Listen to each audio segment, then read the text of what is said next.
Graphical method के लिए जो हमारे पास दूसरा रह गया था वो था सेकंड ऑर्डर रिएक्शन।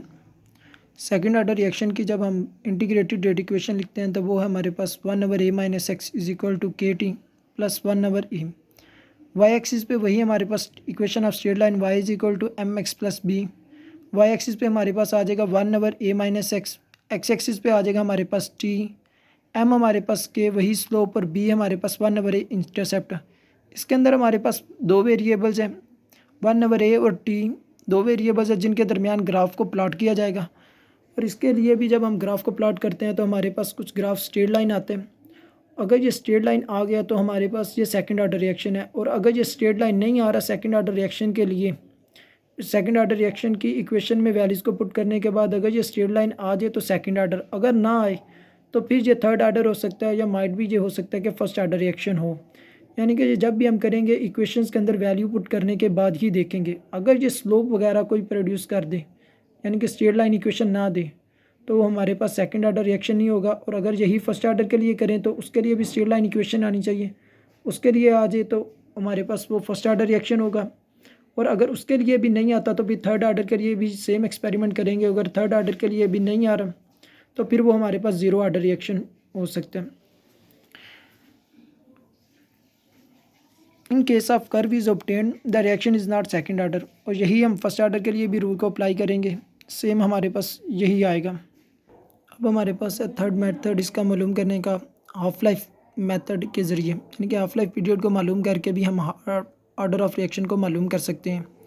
इसके लिए क्या किया जा सकता है, अगर आप देखेंगे तो फर्स्ट इक्वेशन लिखी गई है फॉर सेकंड ऑर्डर रिएक्शन और सेकंड वाली लिखी गई है फॉर थर्ड ऑर्डर रिएक्शन, और जो लास्ट इक्वेशन लिखी गई है वो है for nth order reaction. First order reaction के लिए ये इक्वेशन नहीं लिखी गई क्योंकि n जो सा हो हमारे पास इस इक्वेशन के अंदर nth ऑर्डर के अंदर वो है हमारे पास ऑर्डर ऑफ रिएक्शन। अगर हमारे पास वो फर्स्ट ऑर्डर रिएक्शन हो तो 1 - 1 वो ज़ीरो हो जाएगा, और जिसकी भी पावर ज़ीरो हो तो वो हो जाता है 1। तो हमारे पास हाफ लाइफ जो है वो inversely proportion to initial concentration नहीं होती बल्कि रेट कांस्टेंट होती है। ये अभी हम थोड़ी देर पहले बात करके भी आए हैं कि हाफ लाइफ इंडिपेंडेंट होती है फर्स्ट ऑर्डर रिएक्शन के अंदर इनिशियल कंसंट्रेशन के ऊपर, और सेकंड ऑर्डर के अंदर वो इनिशियल कंसंट्रेशन के ऊपर डिपेंड कर रही होती है। यानी जितनी ज़्यादा इनिशियल कंसंट्रेशन होगी उतनी हाफ लाइफ कम हो जाएगी। और थर्ड ऑर्डर के लिए बात करें तो उसके अंदर वो स्केयर के अंदर वैल्यू इंक्रीज़ होगी तो हाफ लाइफ बहुत ही ज़्यादा कम हो जाएगी।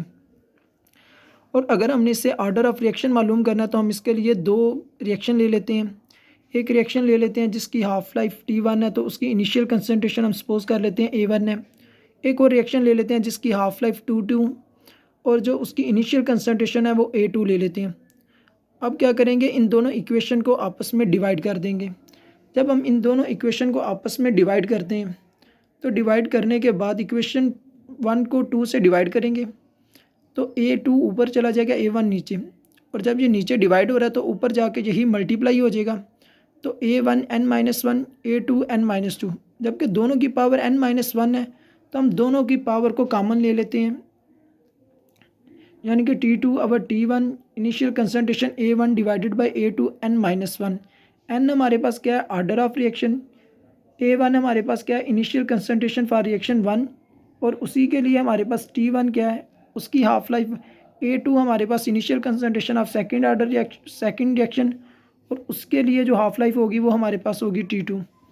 अब हम क्या करते हैं, इस इक्वेशन का नेचुरल लॉग ले लेते हैं। नेचुरल लॉग क्यों लेंगे, ताकि जो उसके ऊपर ऑर्डर ऑफ रिएक्शन n लिखा हुआ है वो एक्सपोनेंट से हट के सामने आ जाए बिल्कुल, ताकि हम उसको मालूम कर सकें, एक्सपोनेंट से रिमूव कर सकें। एक्सपोनेंट से मालूम रिमूव करने के लिए हम उसका नेचुरल लॉग लेंगे। जब हम उसका नेचुरल लॉग लेते हैं तो नेचुरल लॉग की प्रॉपर्टी होती है कि कोई भी चीज़ जो पावर में लिखी गई हो वो पहले लिख ली जाती है। यानी कि natural log T2 divided by T1, तो वो जो उसका ऑर्डर ऑफ रिएक्शन एक्सपोनेंट में दिया गया था वो उसको पहले लिखा जाएगा n-1 natural log A1 A2। और यही जो अब डिवाइड हो रहा है इस तरफ मल्टीप्लाई हो रहा है तो वो दूसरी तरफ जाएगा तो डिवाइड हो जाएगा, यानी कि natural log T2 divided by T1 natural log A1 divided by A2 n-1। ये इधर -1 है तो दूसरी तरफ वो जाके +1 हो जाएगा। तो हम इससे ऑर्डर ऑफ रिएक्शन n मालूम कर सकते हैं। n की वैल्यू हम कैसे मालूम करेंगे, यानी कि हमारे पास इसके लिए 4 वैल्यूज़ का होना लाजमी है, जो कि हमारे पास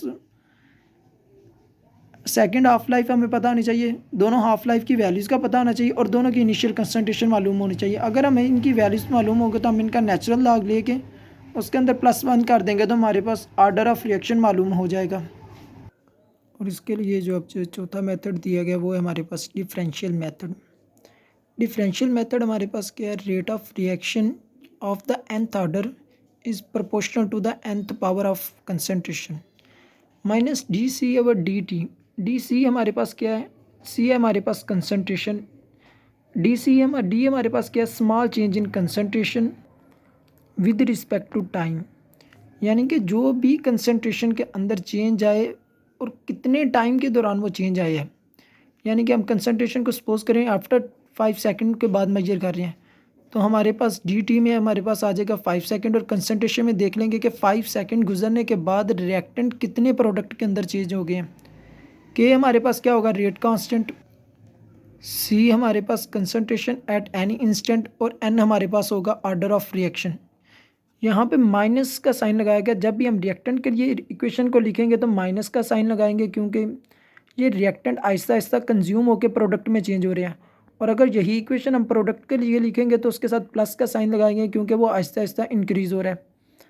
और अब यही हम ऑर्डर और डिफरेंशियल मेथड के अंदर भी यही इक्वेशन दो रिएक्शन के लिए लिख लेंगे। एक के अंदर हमने माइनस डी सी वन लिख लिया और दूसरे के अंदर minus d c two over d t is equal to k c to N. अब क्या करेंगे, दोनों के साथ नेचुरल दोनों का लॉग ले लेंगे। जब दोनों का लॉग लेंगे तो फर्स्ट इक्वेशन का लॉग लेंगे, तो लॉग के और लॉग की प्रॉपर्टी होती है कि कोई भी दो चीज़ें जो आपस में मल्टीप्लाई हो तो उनके दरमियान एन प्लस का साइन आ जाते हैं, तो दोनों के दरमियान प्लस का साइन लगा लेंगे। और जो भी पावर में हो वो उससे पहले लिखा जाता है, यानी कि एन लॉग सी वन। और अगर यही दूसरी इक्वेशन के लिए देखा जाए तो log minus d c two divided by d two is equal to log k plus जो भी पावर में था वो एन ऑर्डर ऑफ रिएक्शन वो पहले लिख लिया गया लॉग सी टू।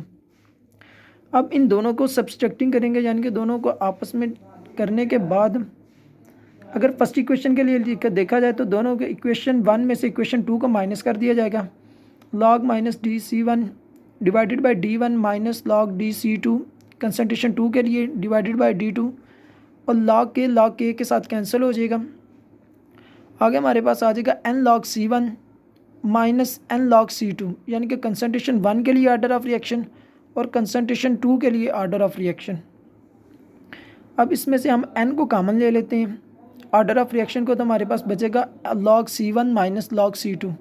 अगर ये इधर मल्टीप्लाई हो रहे हैं तो दूसरी तरफ जाकर डिवाइड हो जाएंगे, तो यही हमारे पास फाइनल इक्वेशन आ जाएगी। यानी कि अगर हमें माइनस डी वन सी वन, यानी कि ये कंसनट्रेशन अगर हम ग्राफ इसका रिप्रेजेंट किए रहे हो ग्राफ से इन दोनों की वैल्यू को मालूम कर लें, डी सी वन की और सी टू की विद रिस्पेक्ट टू टाइम, यानी कि स्लोप को मालूम करने के बाद तो हमारे पास इसका ऑर्डर ऑफ रिएक्शन एन मालूम हो जाएगा, जो हमें बता देगा कि ये रिएक्शन हमारे पास फर्स्ट ऑर्डर है, सेकंड ऑर्डर है और थर्ड ऑर्डर रिएक्शन है।